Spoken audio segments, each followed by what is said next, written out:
Life after death, home with God, chapter 28.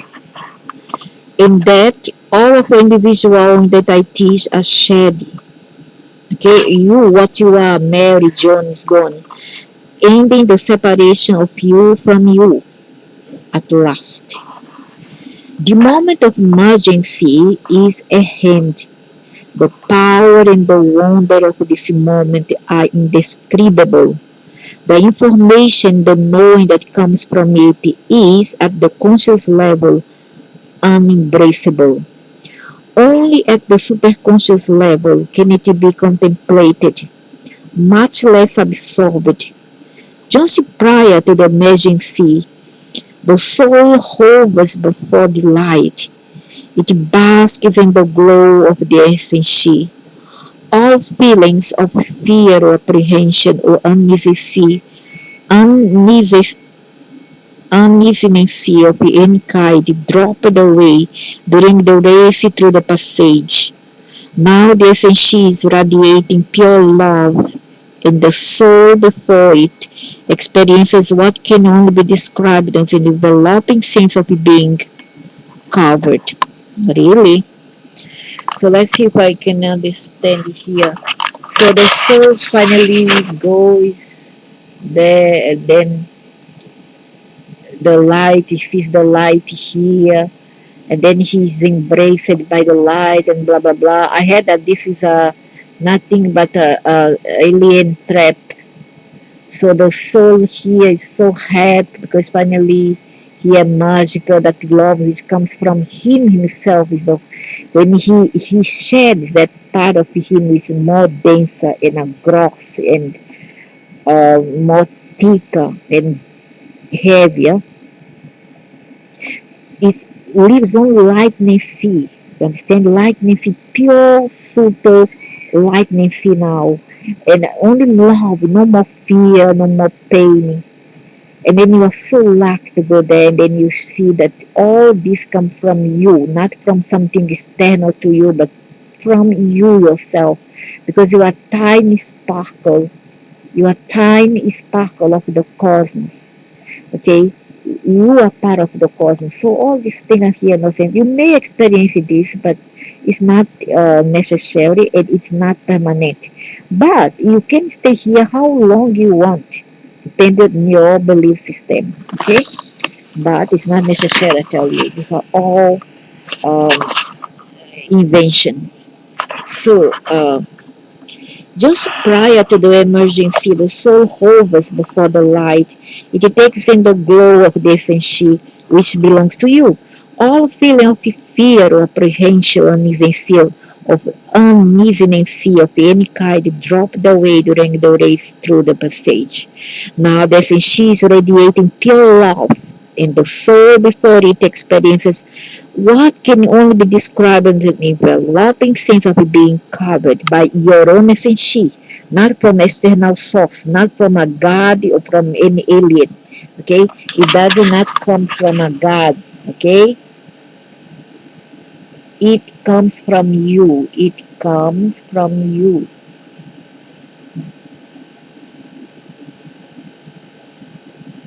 It comes from our essence, our essence.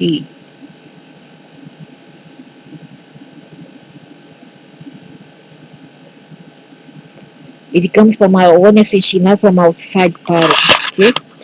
There is some kind of mafia somewhere that makes you do as it does. As it does, it doesn't come from you, and some from external power. You're man in white, blue eyed, blah blah blah blah blah. You know what? Ugh. Oh my gosh, my back. Oh, oh, wait, wait a minute. Oh. Imagining a pancake being covered in warm syrup or ice cream syrup or ice cream being covered in warm chocolate. It feels like that It feels like that. It feels like a flow of sweet heat to the just arriving soul. It's a gentle warmth covering the soul entirely. Together with this heat comes a feeling for which there is no single word in the word of physical sensation. It's the feeling of being seen, partially and completely. Nothing can now be hidden. Nothing can now be overlooked or missed. Nothing can escape notice. Everything good and everything bad that the soul may have thought of itself is now spread before it. And astonishingly, all of it, the bad and the good, is slowly being absorbed by the light, accepted as its own, is how it feels. I see. So this light here, okay, the light absorbs all the good and the bad because it's all this experience. Okay, the good and bad, the good and the bad the soul has done. Too much to for a human judgment and condemn people who have robbed the other, who is crooks, out of law, etc. etc. You know, in the in this kind of place here, there's no wrong or right because we are now with this bubble uh, thing here. Once you decide to come out from this second stage of death, you go to the third stage and then you give it back what you come here to absorb with this body.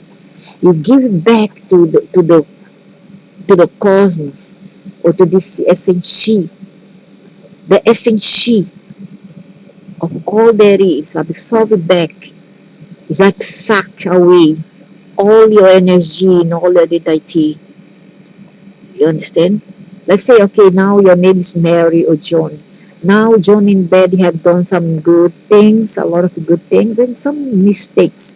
And then when he dies or she dies, they go to the SNC to not say be accountable, but to deliver back everything that they have gathered and have accumulated in that programmable body, and then it gives back to the source and it gives back to the cosmos so that absorb it back and take to itself.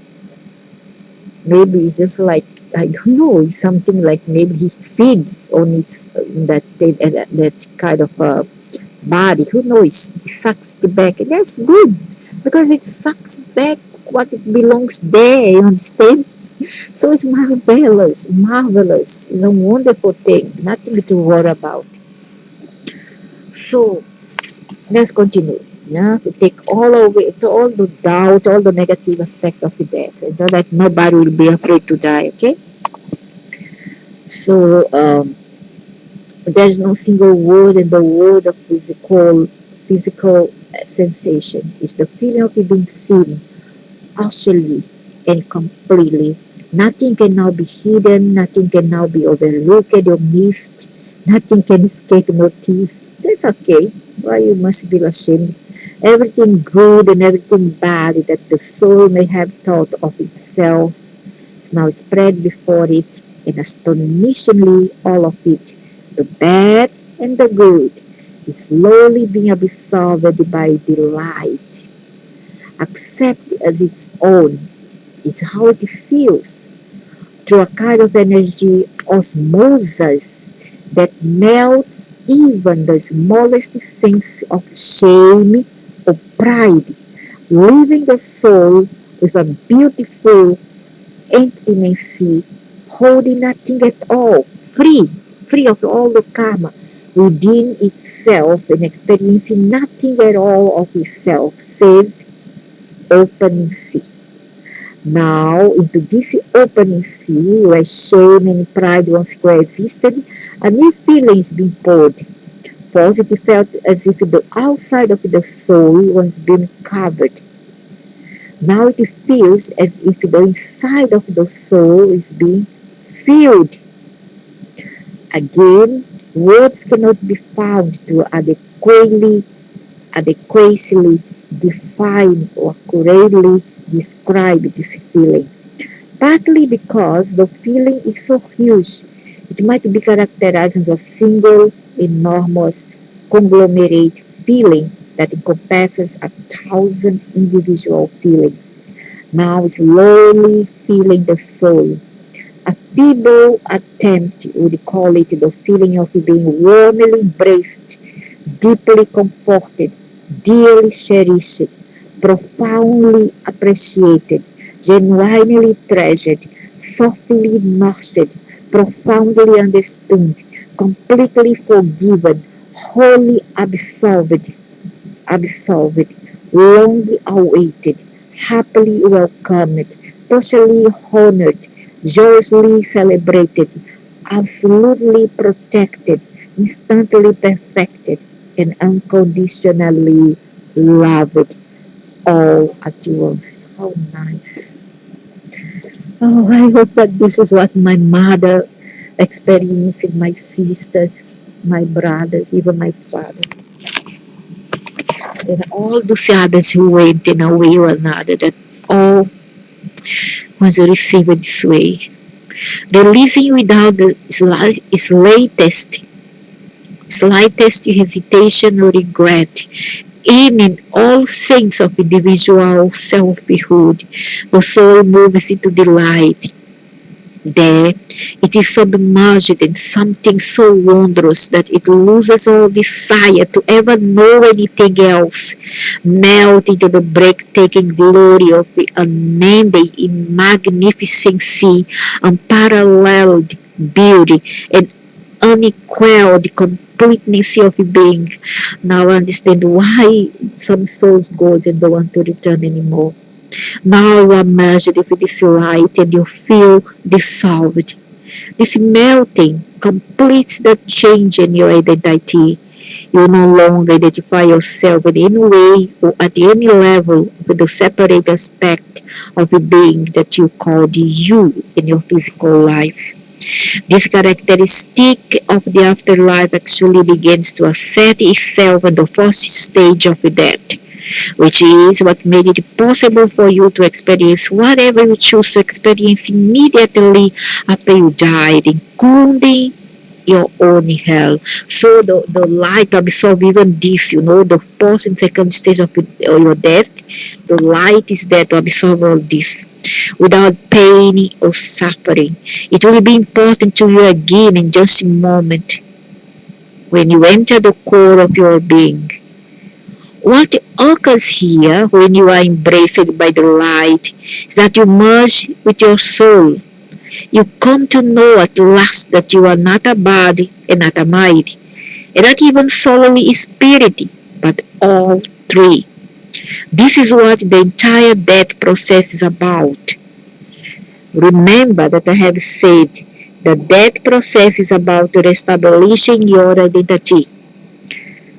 The death process is about reestablishing your identity for what you really is, not what you have.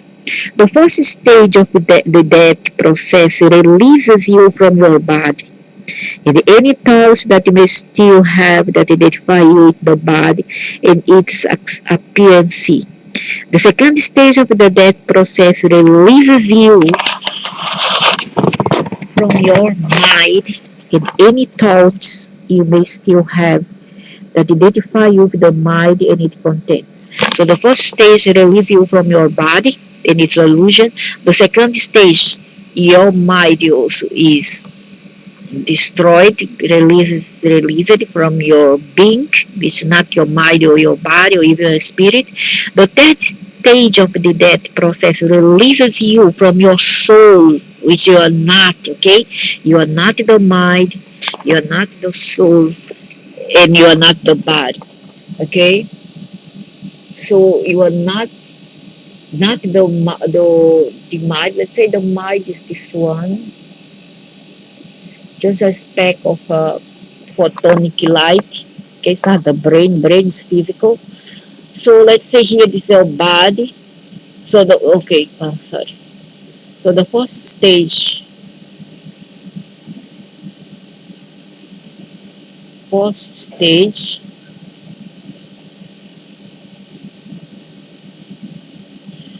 the body is released. The body,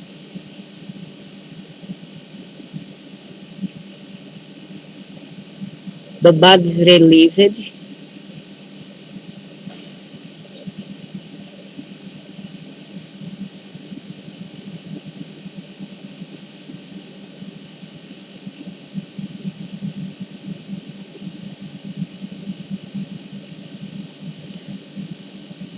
Destroyed. Then the second stage of death, second stage, the annihilation of the mind. Okay, when you decide to go second stage, is mind, religion. Oh, really,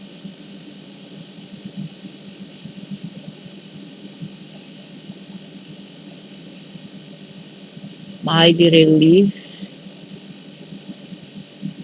In the third stage,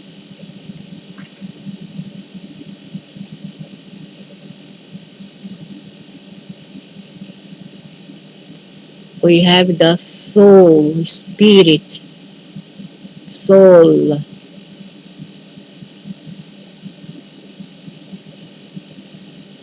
spirit,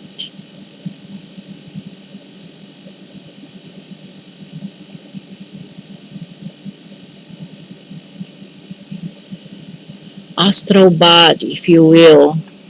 Okay, and unlike some thinking, it's not forever that you're gonna stay there. Okay, this is what I'm trying to say, that you die a second death. Astral body. Okay,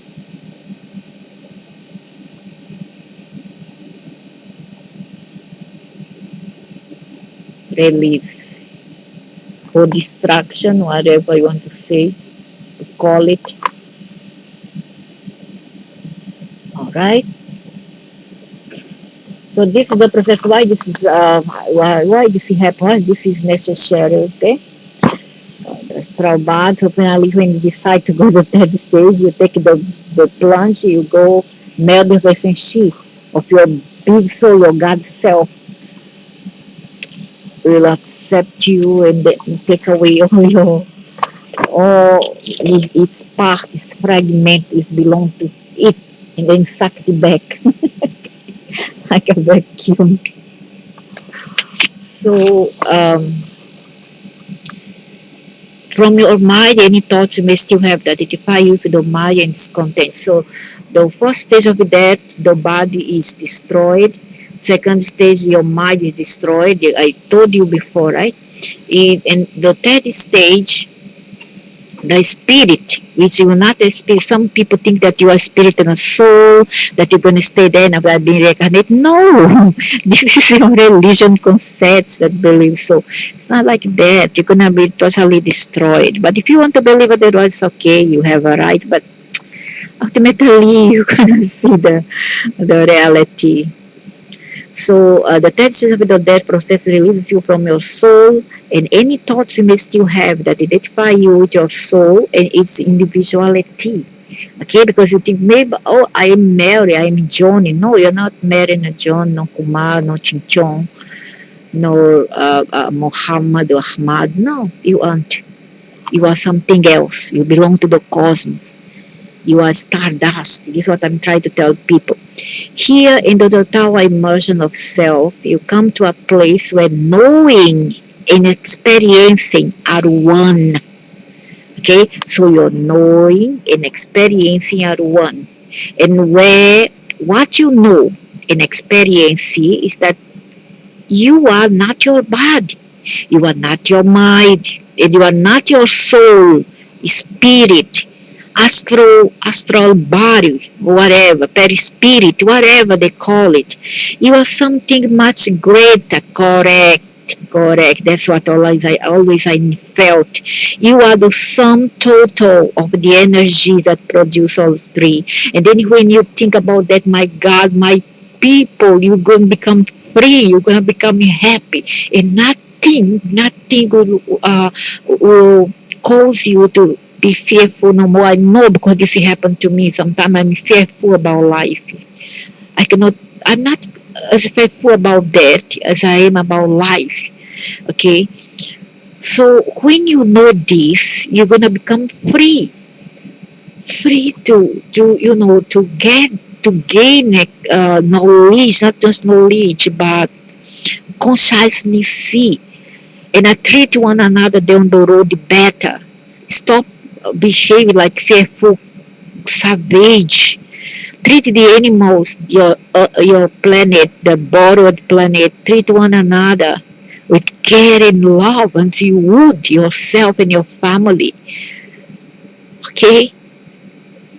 Why must so much fear people killing one another, people attacking one another for real, just because they are too afraid of living? You are something much greater. You are the sum total of the energy that produce all three.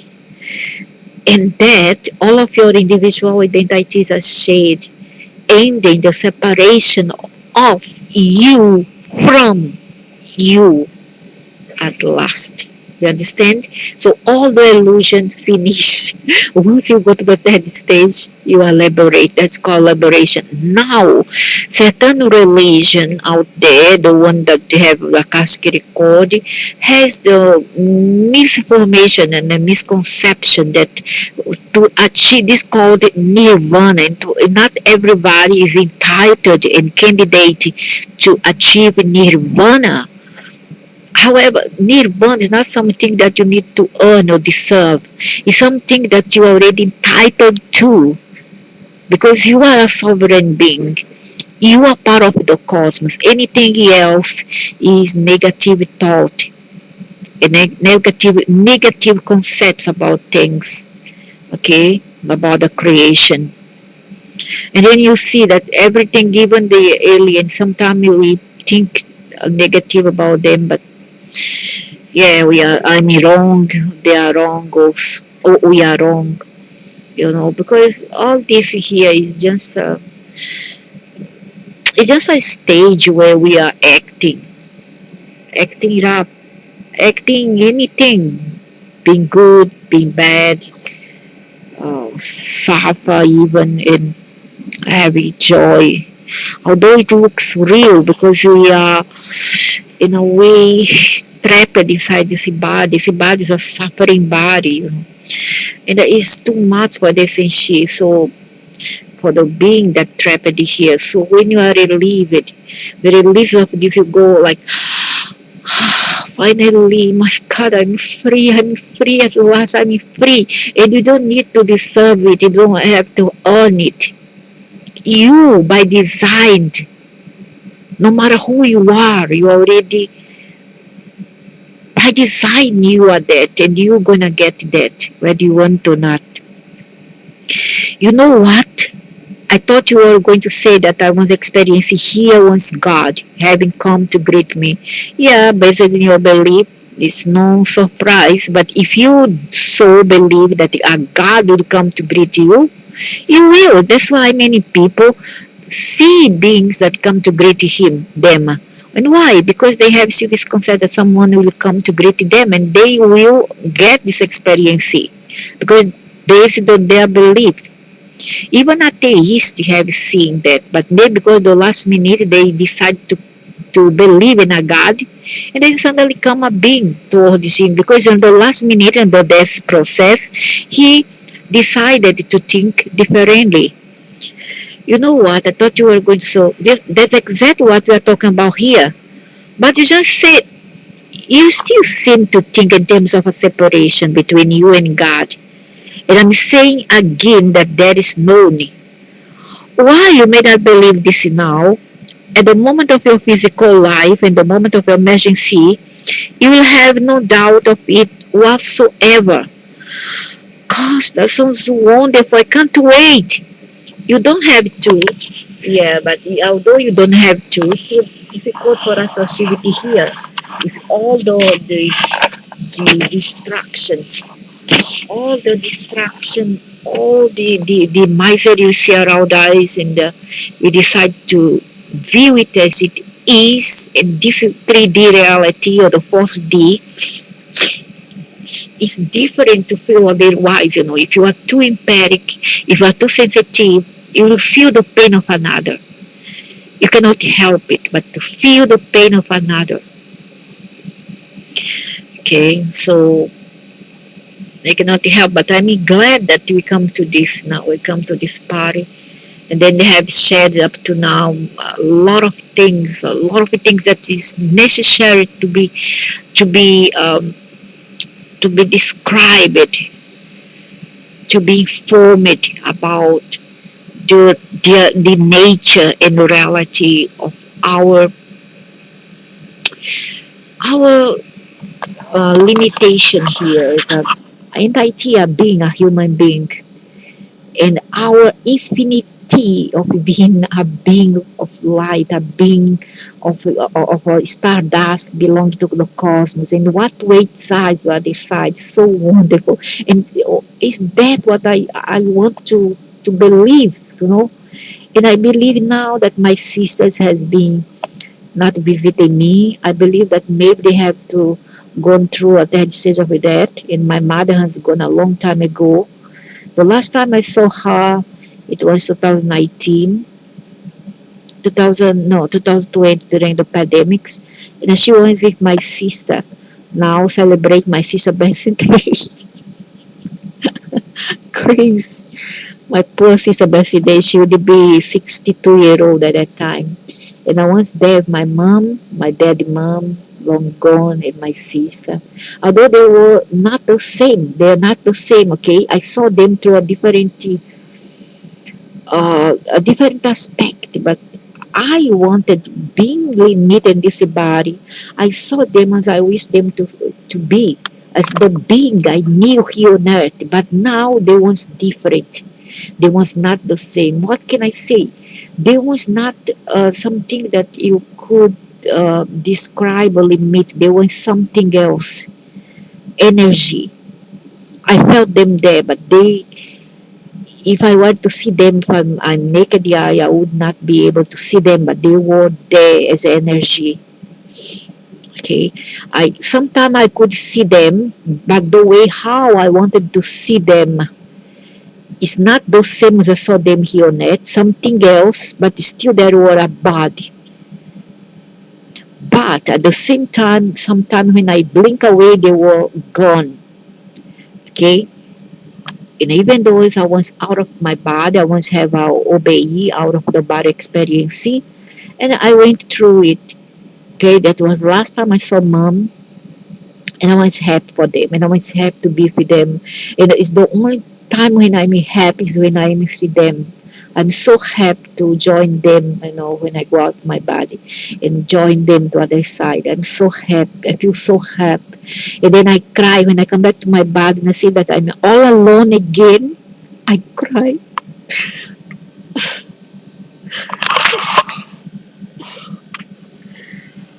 Okay for now.